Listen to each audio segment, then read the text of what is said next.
Hi, I'm Steve. And hi, I'm Caroline. So, what we're going to talk about today, Caroline, bit of mental health for men in particular, not just men, and hypnotherapy, I reckon. What about you? Yeah, I think I always love about talking about hypnotherapy because there is such a misperception out there from a lot of people of what it actually is. So, knowing that you've experienced it recently, to get it from the horse's mouth, so to speak, I'm not calling you an old mare, my love, but there Oh, you go. thank. Well, you've put me So, under. You've put me under a couple of times and brought you back. and That's the brought most me important back, thing. and I'm here to tell the tale, and that's what we're going to do. So, and that's what prompted this discussion, really, wasn't it? Was It at the end was. of that last session, I think we had a bit of a chat and said we should share this stuff because it's absolute gold, isn't it? It's just, gold dust material, really, in terms of what the outcomes are from doing hypnotherapy. So, So I know, we've got a great friendship. So I know that the have trust we? was there before we even started. Yeah, back you. So the trust was there before we even Yes. started. And that's a really important element of any therapeutic relationship, let alone hypnotherapy. Mm. So let's kind of park that for a minute. The trust was there. But I would love to know from you, even though you know and trust me, how were you feeling before we started that first session together? Yeah, I was, well, as you know, I was keen to do it.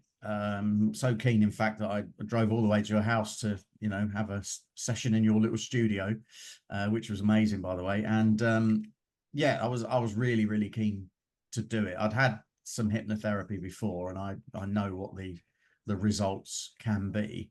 And Hmm. obviously, like you say, the trust between you and I is immense because we're good friends as well. I mean, not saying you need to be good friends with your therapist, but having that trust there, knowing that it's somebody you can confide in is a massively huge important step.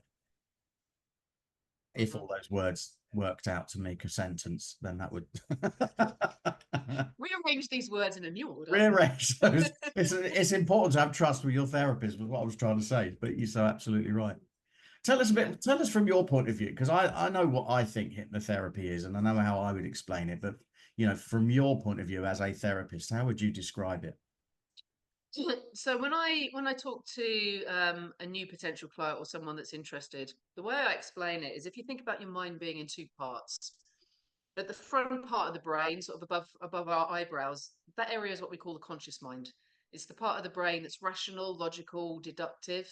It also has the ability to go out into the past or out into the future. Hmm. So, for example, if you're thinking about something you're going to do tomorrow, it is a conscious thought because you are actually engaging with it. Hmm. At the rear part of the mind, the sort of area where your spinal column comes up into your head, that area is what we collectively call the subconscious, which is irrational, illogical, immature. Typical age of a 4-year-old. And that's not just you, Stephen. That's All where of I am us. most days. All of us have a 4-year-old sitting back there. And the primary part of that role is survival. Hmm. So it's what's keeping us alive. So anything we're not consciously engaged with is being run subconsciously. So we're not engaged with making a heartbeat. We're not engaged with breathing, although you probably are now because I've just brought it into conscious attention. So you've just become aware of how you're breathing, but in 2 minutes' time, you won't be because it will have slipped back into the subconscious. So it's keeping our body alive, but it's also looking after our emotional survival as well. And so if ever we're put at risk, we flip back into that primitive fight or flight response, which cuts off the conscious and goes straight to the subconscious for a response in that moment. Yeah, Because yeah. if we go back to when we lived in caves, if a saber-toothed tiger came into the cave and intelligent, rational, conscious mind went, what should I do today? Shall I kill it? Shall I run away? Too late, you're toast. It's a very instinctive run away, kill. And even Saber-toothed though we're tigers were left, well known for liking toast. yeah, absolutely, yeah, bit of butter on the top is cool. And so even though, we don't live in caves, we're a little less hairy now because we've got central heating, we still have that primitive survival response. Mm. And that when it comes to anxiety, to a lot of the what we term negative emotions, and that's a discussion for another time.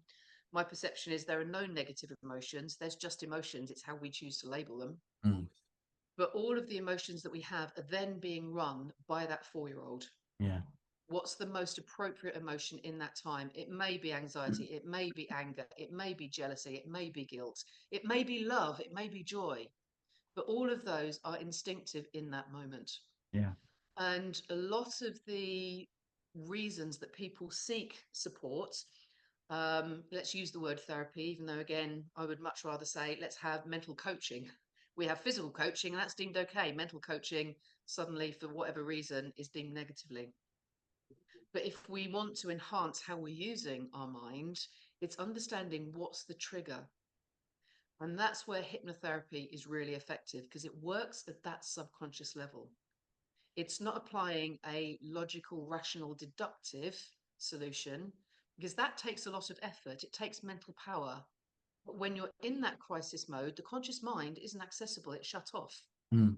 Therefore, you can have the best possible mental first aid kit. In crisis mode, it's not accessible to you. Yeah. Yeah.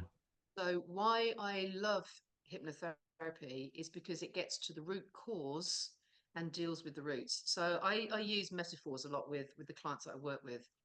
And I say, if you imagine that you have a garden full of weeds, you can bring in a gardener that scythes off the weeds at ground level.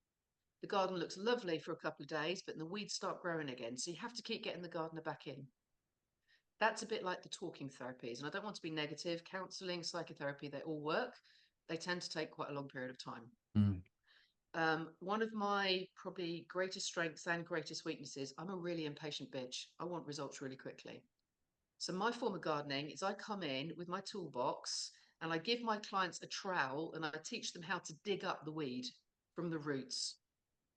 So that then when the roots are gone, the weeds don't grow back. Also, that client has a trowel, they can dig up all the other weeds as well, which means they don't need me very long. Yeah. Yeah. And that is a very simplistic, but I think effective metaphor for how hypnotherapy is different to a lot of the other therapies. It's getting to the root cause so that you don't have to keep applying solutions. Yeah. Am I allowed to call you my hoe from now on then? Well, it's better than some of the things you've called me. And there'll be certain parts of the audience that will like that and others that will just have switched off at that point. No, all joking aside, you know what? I've just twice now I've had hypnotherapy. Obviously, got the major one with yourself, and on both occasions, what's come to my mind is that your mind is a bit like a filing cabinet, in that Mhm. everything you've ever witnessed or done or experienced or had been a part of or whatever, it's in there. It's like the memory is like a picture. It's like a Yeah, file, and it's yeah, all there. And what you yeah, did through hypnotherapy was help me to access those bits that were unhelpful, because what was clearly going on, and the reason I wanted to do it, was that there's something in the subconscious, so a file, in the drawer marked past. um, mm, there was something in there that was subconsciously meaning that I was attaching meaning to, things that I was experiencing and thinking about, and so on. um, yeah, and as I always say, and tell me what your thoughts are on this, what I talk about now, and as you know, I talk about mental wealth, yeah, um, because what I've kind of learned is that I can get depressed if I dwell too much on what happened in the past, and yeah, I can get anxious if I think too much about what might happen in the future. All of those are in this filing cabinet kind of yeah, image in my mind. So the only cure to not being depressed and not being anxious is to live 100% in the moment, in present, in today. Problem with that is there are these things in your past that your mind is going to every time something happens, or someone says something or looks at you in the wrong way, and your mind is yeah. making that have a meaning. Does that make sense? Yeah, absolutely. And again, the way I kind of position it with clients is you've used filing cabinet, I use the word database. Mm-hmm. Everything Well, that I'm we're older than you experiencing, though, Caroline.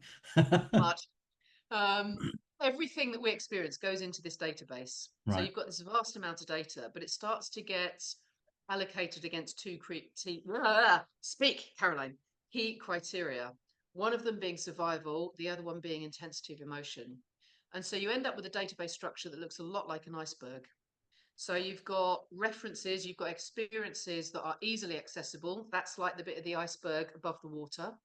then you've got all this stuff below the water that's effectively archived. Yeah. Yeah. And that radar that I mentioned earlier that's looking for risk is constantly looking at that iceberg to say, okay, what's going on out there? What do I know in my database to help me make the decision as to what's the best behavior in this moment? Yeah. Which Yeah. is why, we will stop ourselves putting a hand on something hot. Because at some point in your childhood, you burnt your hand. That reference went into the database. It was an intense emotion, pain. Also, it risked your survival. So it stayed above the waterline so that whenever your mind perceives something hot, it looks at that database, finds that reference, and goes, stay away from that because it bloody hurts. Mm. And that's what's keep us safe. So all of that, that it's why we don't drive through red traffic lights. It's why we check before cars. None of that we were born with. It's all because we've had experiences that have created memories that are now have the purpose of keeping us safe, Yeah. which is perfect. There's an awful lot of stuff that goes on that also gets misfiled. So I do a lot of work with phobias, for example, which are very, very acute forms of anxiety. Um, And one of the ones that are all learnt as well, right? Most phobias are learnt. um, the majority are learned. Some are through trauma. Right. Okay. Yeah, so you can have a traumatic experience. So something like a car accident would be a good example of that. Sure. Yeah. Yeah. Yeah. But to give you a context, I worked with a lady who had a really acute fear of birds. So she couldn't sit outside in the summer for the risk of a bird, hopping around and or jumping on the table and picking up a crumb. And her database had a file that we accessed. We couldn't quite pinpoint it down, but we reckon somewhere between a year and 18 months old, where her mum had put her out in a pram to have a sort of midday sleep, as you used to do when we were young, and a crow had landed on the handlebars. So there was her as a relatively young baby, all swaddled up with this massive, great black thing with a huge beak that she couldn't respond to. So a natural instinct is fear, really intense emotion, and she was at risk. So that file, even though she was only a year old, was still at the top of her iceberg, top of that database. So But she any never knew it. time her conscious mind saw a bird, it went, what do I know about birds? Shit, they're scary. Yeah. Yeah. So Yeah. she would Yeah. have that acute response, which, Mm. when you know that context, makes complete and utter sense. Yeah. I agree. But what the subconscious mind can't reference is she wasn't a year anymore. She was 54. Yeah. Yeah. And that's where hypnotherapy works. It comes in and it brings new information into that memory to say that you aren't that incapacitated baby anymore. And all you need to go is shoo, and the bird flies away because they're darn sight more scared of you Yeah. than you are of it. But And as she you, literally next day went out and walked through the equivalent of Trafalgar Square where she was surrounded by pigeons. right. That's the impact. It's so quick. But she wouldn't have known that, would she, consciously, because that was No, going on subconsciously. And I mean, when correct. I did the session with you, I think one of the things that came up for me, and it's the second or third time now, was a memory that I happened to know when I'd actually recounted that to my mum years ago when she was alive. I'd recounted this memory, and according to her, I was about 6 months old. Yeah. So, this stuff is, these seeds, if you want to call them that, are sown from a very early age, aren't they? It's a fascinating debate. I've had two experiences with clients I've worked where people have regressed in utero because Oh, wow. neuroscience is now starting to suggest that that database starts to get populated 13 weeks after conception. Wow. So I have had a couple of people, as I said, that regressed in utero, and their particular anxiety that they were struggling with, that was the root cause, is when they Mm. were still inside their mum's tummy. Yeah. Then we get into the whole exciting area of past life regression. Can you go to past lives? Interesting debate. I don't know That the seems like the answer. subject of another podcast, Caroline. Maybe we'll part that, but yeah, it's a fascinating one. I've got my own perspective on it, but as I say, maybe Yeah. a conversation for another time. Yeah. So just to wrap this part up then, why would somebody, what would prompt them to want to go and have hypnotherapy? Because, and I suppose it's a loaded question, because for me, I think I was already in a reasonably good place when I decided to do it. And as you know, the purpose of it was because I was about to make a big, fairly life-changing decision, and I recognized that something was kind of stopping me, emotionally Mm, or subconsciously. mm. Um, but I've already done a bit of work prior to that. So at what point do you think someone should go, yeah, I'm up for a bit of hypnotherapy now? But I love that you said that, Stephen, because there is such a perception again that you only get therapy when you're absolutely on your bottom, on your knees. Mm, Whereas, again, comparing it to physical, all of the Olympians that are training at the moment will be working with psychotherapists, with people that do the sort of work that I do. mm, You don't have to be, absolutely at the deepest depths of despair to get help.